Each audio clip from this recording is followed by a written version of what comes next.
കോളേജുകളുടെ എണ്ണം പരിശോധിക്കുമ്പോൾ രാജ്യത്ത് തന്നെ ഒന്നാമതോ രണ്ടാമതോ റാങ്കിങ്ങിൽ തിരുവനന്തപുരം മെഡിക്കൽ കോളേജ് വന്നു. Sir, dental college, Thiruvananthapuram dental college 25ാമത്തെ റാങ്കിങ്ങിലുണ്ട്. സർ, സംസ്ഥാനത്ത് ആദ്യമായി ലിവർ ട്രാൻസ്പ്ലാന്റേഷൻ ഈ കാലഘട്ടത്തിൽ നമുക്ക് ആരംഭിക്കാനായിട്ട് കഴിഞ്ഞു. സംസ്ഥാനത്ത് ഫീ റെഗുലേറ്ററി കമ്മിറ്റി നിശ്ചയിക്കുന്ന ഫീസ് അനുസരിച്ച് മാത്രമേ ആ ഫീസ് മാത്രമേ വാങ്ങിക്കാൻ പാടുള്ളൂ. അതിനപ്പുറത്തേക്ക് ഒരു മെഡിക്കൽ കോളേജ്, സ്വകാര്യ മെഡിക്കൽ കോളേജ് വാങ്ങിച്ചുവെന്ന് അങ്ങ് പറഞ്ഞാൽ, അങ്ങ് തെളിവ് തന്നാൽ നടപടി നിശ്ചയമായിട്ടും ഉണ്ടായിരിക്കും എന്ന് പറയാനായിട്ട് ആഗ്രഹിക്കുകയാണ്.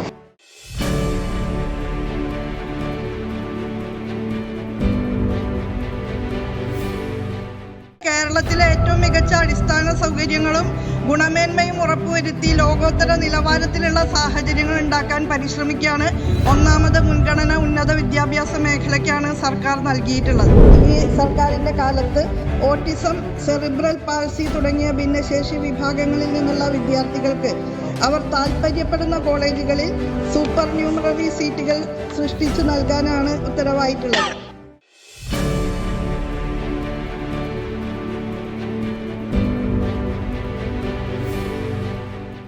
5 ഡോക്ടർമാരുടെ സേവനം ആ രാത്രിയിൽ തന്നെ കുട്ടി കർഷകന്റെ വീട്ടിൽ കൊടുക്കുകയും ഒക്കെ നമ്മൾ ചെയ്തു. നമുക്കറിയാം, അതുകൊണ്ട് മാത്രം 9 പശുക്കളെ അവിടെ സംരക്ഷിക്കുവാൻ നമുക്ക് കഴിഞ്ഞു. അതിൻ്റെ മറുമരുന്ന് കൊടുത്തതിൻ്റെ അടിസ്ഥാനത്തിൽ 9 പശുക്കളെ രക്ഷപ്പെടുത്തി. ക്ഷീര കർഷക ക്ഷേമനിധി ബോർഡിൻ്റെ പ്രവർത്തനം കൂടുതൽ ത്വരിതപ്പെടുത്തുവാനും അവർ കൊണ്ടുവരുന്ന നിരവധിയായിട്ടുള്ള പദ്ധതികൾ നമ്മുടെ ക്ഷീര കർഷകർക്ക് പ്രയോജനം ചെയ്യുന്ന നിലയിൽ ഉപയോഗിക്കുവാനും ഒക്കെയാണ് നമ്മൾ ഇത്തവണ ഈ ഭേദഗതി കൊണ്ടുവന്നത്.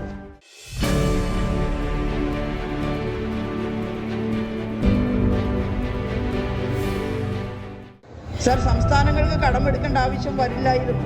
ജനാധിപത്യപരമായ ഫെഡറലിസം നടപ്പാക്കാൻ കേന്ദ്ര ഗവൺമെൻറ് തയ്യാറായ സംസ്ഥാനങ്ങളുടെ നികുതി വിഹിതം ഇവിടെ നിന്ന് നമുക്ക് ഇവിടെ നികുതി പിരിച്ച് ഇവിടെ ചെലവഴിക്കാൻ നമുക്ക് സാധിക്കില്ലല്ലോ. നമ്മളാരും അങ്ങനെ വാശി പിടിച്ചിട്ടില്ല. കാരണം അതാണ് യൂണിയൻ ഓഫ് സ്റ്റേറ്റ്സ്, അതാണ് കേന്ദ്രം എന്ന് പറയുന്നത്. സംസ്ഥാനങ്ങളുടെ യൂണിയനാണ് കേന്ദ്രം.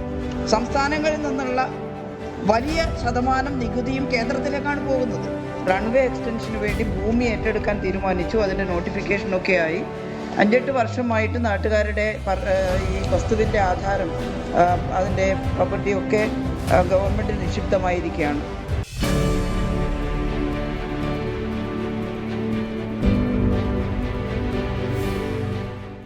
നാല് ദിവസത്തിലൊരിക്കലാണ് തൃക്കാക്കരയിൽ കുടിവെള്ളം ലഭിക്കുന്നത്. വൃത്തി വേണം, ശുചിത്വം വേണം എന്നെല്ലാം നമ്മൾ സംസാരിക്കുമ്പോൾ ആവശ്യമായ വെള്ളം കൂടി കൊടുത്താലേ ഈ ശുചിത്വം പാലിക്കാൻ സാധിക്കുകയുള്ളൂ എന്നുള്ളത് പ്രത്യേകം ശ്രദ്ധിക്കണം. വിമൻ ആൻഡ് ചൈൽഡ് ഡെവലപ്മെൻറ്റ് ഡിപ്പാർട്ട്മെൻറ്റിന് കഴിഞ്ഞ പദ്ധതി വീതത്തിൽ അനുവദിച്ച 994.84 കോടി രൂപയിൽ വെറും 21.98 മാത്രമാണ് നാളിതുവരെ ചെലവഴിച്ചത്.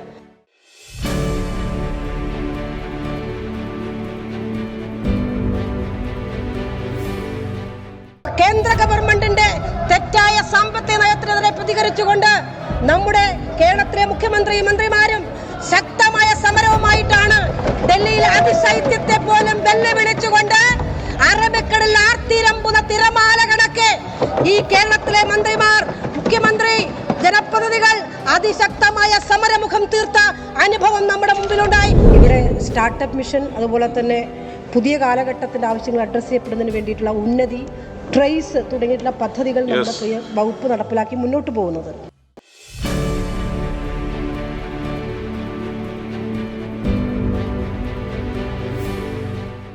ദൈവത്തിൻ്റെ സ്വന്തം നാടായിട്ട് നാട് മാറാൻ വലിയ രീതിയിലേക്കുള്ള പ്രയത്നം നടത്തിയിട്ട് പാകപ്പെടുത്തിയിട്ടുള്ള ഒരു മണ്ണാണ് കേരളം.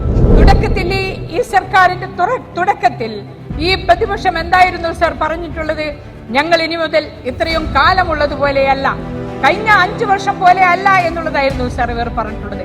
ഞങ്ങളൊരു പുതിയ തീരുമാനങ്ങൾ എടുത്തു വന്നിരിക്കുകയാണ്.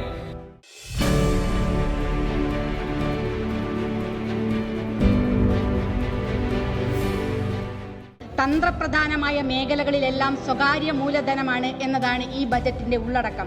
പക്ഷേ കുടിയിറക്കപ്പെടുന്നവരുടെ കുറിച്ചോ ആദിവാസികളുടെ ഭൂമി അവകാശത്തെക്കുറിച്ചോ ഒരക്ഷരം പറയുന്നില്ല സർ.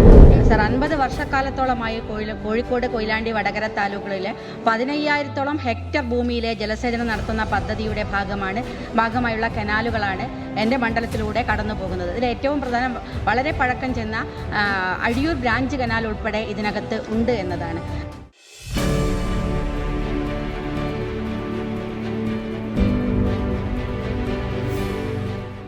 ഞങ്ങൾ ആലപ്പുഴക്കാരുടെ ചിരകാല സ്വപ്നമായിരുന്നു. ആലപ്പുഴ ബൈപ്പാസ് എന്ന് പറഞ്ഞാൽ ഇപ്പോൾ പാലക്കാട് മുതൽ ഇങ്ങോട്ട് വരുന്ന MLA-മാരൊക്കെ അറിയാം. നിങ്ങൾ കാറിൽ വരുന്നവർക്ക് എന്ത് എളുപ്പത്തിലാണ്, മണിക്കൂറുകൾ ലാഭത്തിൽ നമുക്ക് ഇവിടേക്ക് എത്താൻ കഴിയും. ആലപ്പുഴ ബൈപ്പാസ് ഒരു മണൽക്കൂനയായിരുന്നു, അത് നമുക്ക് പൂർത്തീകരിക്കാൻ കഴിഞ്ഞു എന്നത് യാഥാർത്ഥ്യമാണ്. ഒരു ചെറിയ ഭേദഗതിയാണെങ്കിൽ പോലും വലിയ ചലനങ്ങൾ ഉണ്ടാക്കുന്നത് 2005 ആഗസ്റ്റ് 24 വന്ന ഒരു ഓർഡിനൻസിലൂടെ നിയമത്തിൽ വന്ന ബോർഡാണ്. അവിടെ ഈ ഒരു ഭേദഗതിയിലൂടെ വലിയ മാറ്റങ്ങൾ ഉണ്ടാക്കിയെടുക്കാനായിട്ട് തീർച്ചയായിട്ടും കഴിയും.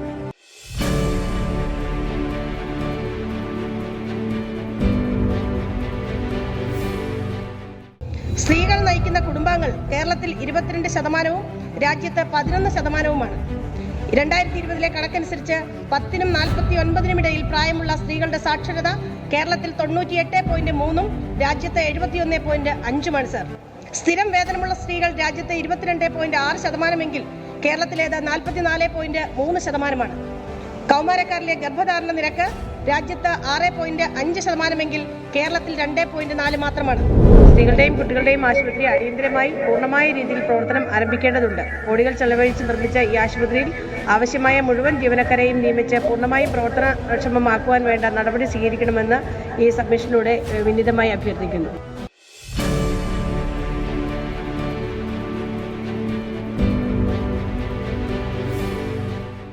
ഇതിൽ അടിയന്തരമായിട്ട് ഇടപെട്ട് നമുക്ക് തുറവൂരിന് ഒരു ടാങ്ക് ഉണ്ടെങ്കിൽ ഒരുപക്ഷെ 2 പഞ്ചായത്തിൻ്റെ കുടിവെള്ളത്തിനെങ്കിലും ശാശ്വതമായിട്ടുള്ള പരിഹാരം ഉണ്ടാവും.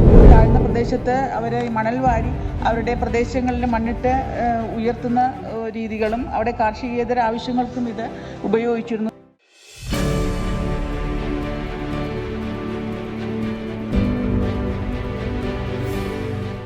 കാലത്ത് മാറി സംസ്ഥാന സർക്കാരിന്റെ വിഹിതമായ 6000 കോടി രൂപ സർക്കാർ തുടർന്ന് നൽകുന്നു.